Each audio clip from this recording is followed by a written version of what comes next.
കുടിവെള്ളമെടുക്കാൻ പോയ കൊല്ലം പുത്തൻതുരുത്ത് സ്വദേശി സന്ധ്യ സെബാസ്റ്റ്യനാണ് വള്ളം മറിഞ്ഞ് മരിച്ചത്. ഇന്ന് നമ്മളെ തേടിയെത്തിയ വാർത്തയാണ്. വള്ളത്തിൽ മകനൊപ്പമാണ് സന്ധ്യ വെള്ളമെടുക്കാൻ പോയത്. വെള്ളം ശേഖരിച്ച് മടങ്ങി വരുന്നതിനിടെ വള്ളം മറിയുകയായിരുന്നു. പ്രദേശത്തെ മത്സ്യത്തൊഴിലാളികൾ എത്തിയാണ് വള്ളത്തിനടിയിൽ കുടുങ്ങിയ സന്ധ്യയെ പുറത്തെടുത്തത്. ഉടൻ തന്നെ ആശുപത്രിയിൽ എത്തിച്ചെങ്കിലും സന്ധ്യയുടെ ജീവൻ രക്ഷിക്കാനായില്ല. സന്ധ്യ മരിച്ച തുരുത്തിലേക്ക് ദിലീപ് ദേവസ്യ പോയിട്ടുണ്ട്. Good evening Dileep Devasya. കുടിവെള്ളം ശേഖരിക്കാൻ പോയി വെള്ളത്തിൽ വീണൊരാളുടെ മരണം അത്രമാത്രം ദുഃഖമുണ്ടാക്കുന്ന ഒരു സാഹചര്യത്തിലാണ് ഇപ്പോൾ ദിലീപ് നിൽക്കുന്നതെന്ന് ഞാൻ മനസ്സിലാക്കുന്നു. വെള്ളമില്ലാതെ മരണം, വെള്ളം എടുത്തു വരുമ്പോൾ വെള്ളത്തിൽ വീണ് മരണം. സന്ധ്യയുടെ മരണശേഷം ഈ വിഷയത്തിൽ വലിയ പ്രതിഷേധമാണോ അവിടെ നമ്മൾ കാണുന്നത്?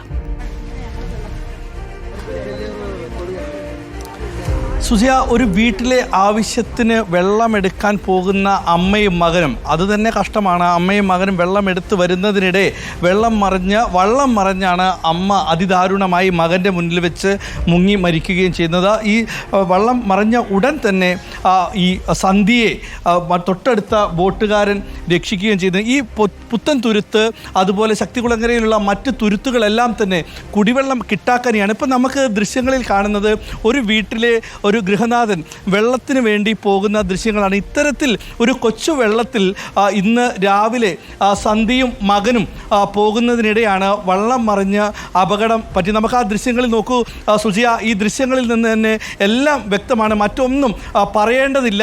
ഈ വള്ളത്തിൽ വെള്ളം എടുക്കുന്നതിന് വേണ്ടി പാത്രങ്ങളുമായി പോകുന്ന ഒരു കുടുംബസ്ഥനാണ്. അദ്ദേഹമാണ് ഇപ്പോൾ ഈ നമ്മൾക്ക് മുന്നിൽ കാണുന്ന ബക്കറ്റുമായി പോകുകയാണ്. വെള്ളം എടുക്കുക. ചേട്ടാ, പാത്രങ്ങളുണ്ട്, വലിയ കലവും ചെറിയ കലവും. വീട്ടിലെ എല്ലാ പാത്രങ്ങളും എടുത്ത് അതിൽ വെള്ളം നിറച്ചു വരികയാണ്.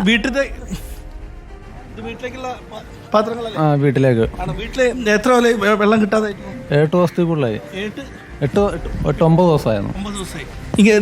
ദിവസവും ഇങ്ങനെ വന്ന് വെള്ളം എടുത്ത് പോവുകയാണ്. ദിവസം വെള്ളത്തിന്റെ ആവശ്യം നമുക്ക് വെള്ളമില്ലല്ലോ. തുരുത്തിലൊന്നും വെള്ളം ഇല്ലാത്തതുകൊണ്ട് കുടിക്കാനും ആഹാരം വെക്കാനൊന്നും വെള്ളമില്ല. ഇപ്പൊ അവിടുന്ന് ഇങ്ങോട്ട് വന്നത്. സാധാരണ ചേട്ടൻ മാത്രമാണ് അല്ലെങ്കിൽ ചേച്ചിയൊക്കെ ഇങ്ങനെ തുഴഞ്ഞു വരാറുണ്ടോ? ഇല്ല, ഇവിടെ എല്ലാവരും അങ്ങനെയാണ്. വള്ളത്തിൽ വന്ന് കൊണ്ടുപോകത്തേ ഉള്ളത്. അവരിന്ന് ജോലിക്ക് പോയിട്ട് വന്നപ്പോഴത്തേക്ക് വെള്ളം എടുക്കാൻ വന്നതാണ്. വെള്ളം മറിഞ്ഞു ചേച്ചി ഒന്ന് വന്നേ. ചേട്ടാ, ഒന്നും കൂടെ അടുപ്പിച്ച് അടുത്തേക്ക് വരാമോ? ചേച്ചി, ഇവിടെ എങ്ങനെയാണ് ചേച്ചി ഈ വെള്ളത്തിൻ്റെ ബുദ്ധിമുട്ടൊക്കെ എങ്ങനെയാണ്? ഞങ്ങൾക്ക് ഇവിടെ ഈ പൈപ്പ് ലൈൻ അല്ലാതെ ഞങ്ങൾക്ക് വേറെ മാർഗ്ഗങ്ങളൊന്നുമില്ല. അത് ഇപ്പോൾ ശാസ്താംകോട്ട ചവറ പാലത്തിൻ്റെ അടുത്ത് പൈപ്പ് പൊട്ടിയിട്ട് ഇപ്പോൾ 9 ദിവസത്തോളമായി ഞങ്ങൾക്ക് വെള്ളമില്ലാതായിട്ട്. ബാക്കി എല്ലാ സ്ഥലങ്ങളിലും ഇപ്പോൾ വെള്ളമുണ്ട്. ഞങ്ങളുടെ തുരുത്ത് മേഖലയിൽ മാത്രമേ ഉള്ളൂ വെള്ളമില്ലാത്തത്. എന്ത് കാരണം കൊണ്ടാണ് ഈ തുരുത്ത് ഏരിയയിൽ മാത്രം വെള്ളമില്ലാത്തതെന്ന് ഞങ്ങൾക്ക് അറിയത്തില്ല. ഇപ്പോൾ ഈ 2 ദിവസം കൊണ്ട് ഈ ശക്തികുളങ്ങര, നീണ്ടകര ഭാഗങ്ങളിലെല്ലാം വെള്ളമുണ്ട്. ഈ തുരുത്ത് ഏരിയയിലോട്ട് വെള്ളം വരാത്ത കാരണം ഞങ്ങൾക്ക് അറിയത്തില്ല. എന്ത് കാരണം വരികയാണെങ്കിൽ ഏത് സമയത്താണ് വരാറ്? വെള്ളം വരുന്ന സമയം ഞങ്ങൾക്ക് എല്ലാ സമയവും വെള്ളമുണ്ട്. ഇപ്പം തുരുത്ത് മേഖലയായിട്ട്, സുനാമി മേഖലയായിട്ട് പ്രഖ്യാപിച്ചതിന് ശേഷം ഞങ്ങൾക്ക് എപ്പോഴും വെള്ളമുണ്ട്.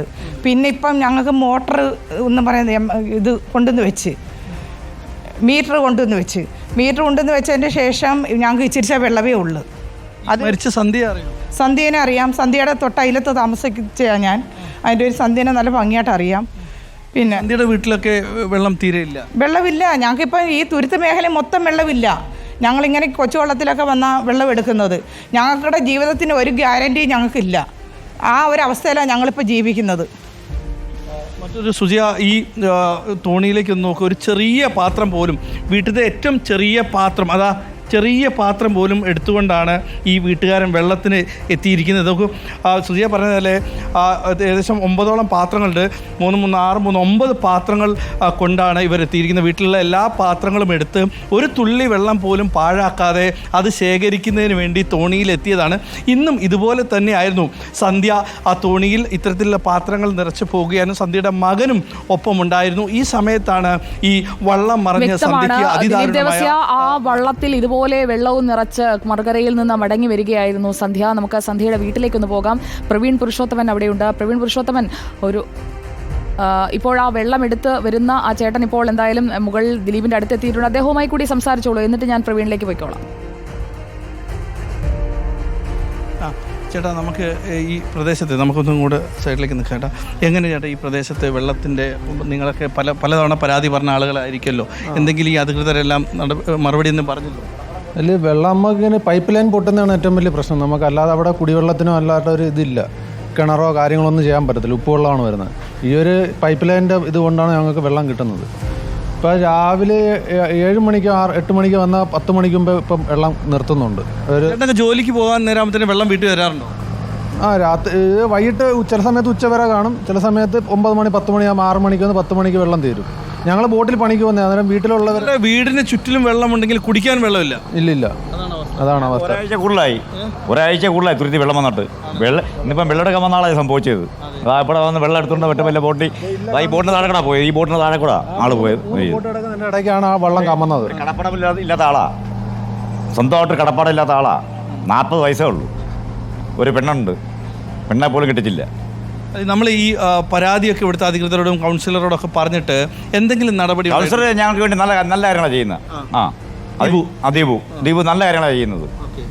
ഞങ്ങൾക്ക് തുരുത്തിൽ ഇവിടെ ഈ കടത്തുകാരടുത്ത് വെള്ളം കൊണ്ടുവരാൻ പറഞ്ഞ വെള്ളം കൊണ്ട് തന്ന് അങ്ങനെ ഈ അമ്മയും മോനോട് വന്നതായിരുന്നു വെള്ളം എടുക്കാൻ. ഇവിടുന്ന് വിട്ടപ്പം സംഭവിച്ചത്. ചേട്ടൻ്റെ വീട്ടിലും വെള്ളമുണ്ടോ? എനിക്കും വെള്ളമില്ല, ഞങ്ങൾ നിന്ന് വെള്ളം കോരിയത്. ഇങ്ങനെയാണ് ചേട്ടൻ്റെ വീട്ടിലേക്ക് വെള്ളം കൊണ്ടുപോകുന്നത്. ഇങ്ങനെ കൊണ്ടുപോകുന്ന ദിലീപ്, അത് അവർക്കൊരു ശീലമായി മാറിക്കഴിഞ്ഞിരിക്കുന്നു. ഞങ്ങളിങ്ങനെ തന്നെ വെള്ളം കൊണ്ടുപോകുന്നത്, ഞങ്ങൾക്കല്ലാതെ ഞങ്ങൾക്ക് വേറെ മാർഗ്ഗം. ഇതൊരു ശീലമായി മാറിയില്ലേ?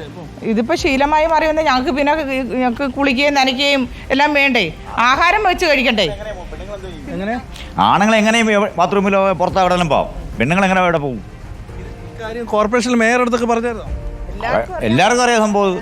എല്ലായിടത്തും എങ്ങനെയായിട്ട് എല്ലാ പരാതി എല്ലാ മേയറെടുത്തും ചെന്നതാ. അതുകൊണ്ട് ഈ തുരുത്തുകാരെ അവഗണിക്കുന്ന ജോലിയാണ് അവർക്കുള്ളത്. പിന്നെന്ത് ചെയ്യും? ഒരു കൗൺസിലുണ്ട്, ആ ചെറുക്കൻ കിടന്ന് ഓട്ടോ ഓടിയാ. ഒരാൾക്ക് സുഖമില്ലാതെ വന്നു കഴിഞ്ഞാൽ ഞങ്ങൾക്ക് ഈ വള്ളമില്ലെങ്കിൽ പറ്റത്തില്ല. ചിലപ്പോൾ ആളുടെ ജീവൻ പോകുമായിരിക്കും. ആ രീതിയിലാണ് ഒരു അറ്റാക്ക് വന്ന ആളെ കൊണ്ടുവന്ന വള്ളമില്ല സമയത്തിന് ഇവിടെ രാത്രി. വള്ളമില്ലെന്നല്ല, വള്ളമുണ്ട്. പക്ഷെ പിന്നെ സമയത്ത് കിട്ടിയില്ലെന്നുണ്ടെങ്കിൽ വള്ളമൊക്കെ ഉണ്ട്. വള്ളം ഞങ്ങൾക്ക് സ്ഥിരമായിട്ട് ഇപ്പം നൈറ്റ് വെള്ളവും ഇതുമെല്ലാം ഉണ്ട്. പെട്ടെന്ന് തന്നെ ഞങ്ങൾ എത്തിച്ചില്ലെങ്കിൽ ആ സമയത്ത് ഞങ്ങൾക്ക് എത്ര വീട്ടുകാരുണ്ടോ? തുരുത്തിൽ എത്ര വീട്ടുകാരുണ്ട്? ഞങ്ങൾക്ക് തുരുത്തിൽ ഒത്തിരി ഉണ്ട്. 5 തുരുത്തുണ്ട്. 5 തുരുത്ത്. പിന്നെ 5 ഐലൻഡുകൾ. സുജിയ, 5 ഐലൻഡുകളാണ് ഇവിടെയുള്ളത്. ഈ ഐലൻഡുകളുടെ എല്ലാം അവസ്ഥയാണ് ഇപ്പൊ ഇവിടെ നിന്ന് പറഞ്ഞത്. ഇവർക്കൊക്കെ ഈ തുരുത്തിന്റെ ഒരു പൊതു ദുരിതമാണ്. കുടിവെള്ളത്തിനായി ചെറുവള്ളത്തിൽ മറുകരയിലെത്തി വെള്ളം ശേഖരിക്കേണ്ടി വരുന്ന അവസ്ഥ. ദിലീപ് തുടരുക, ദിലീപിലേക്ക് തിരികെ എത്താം.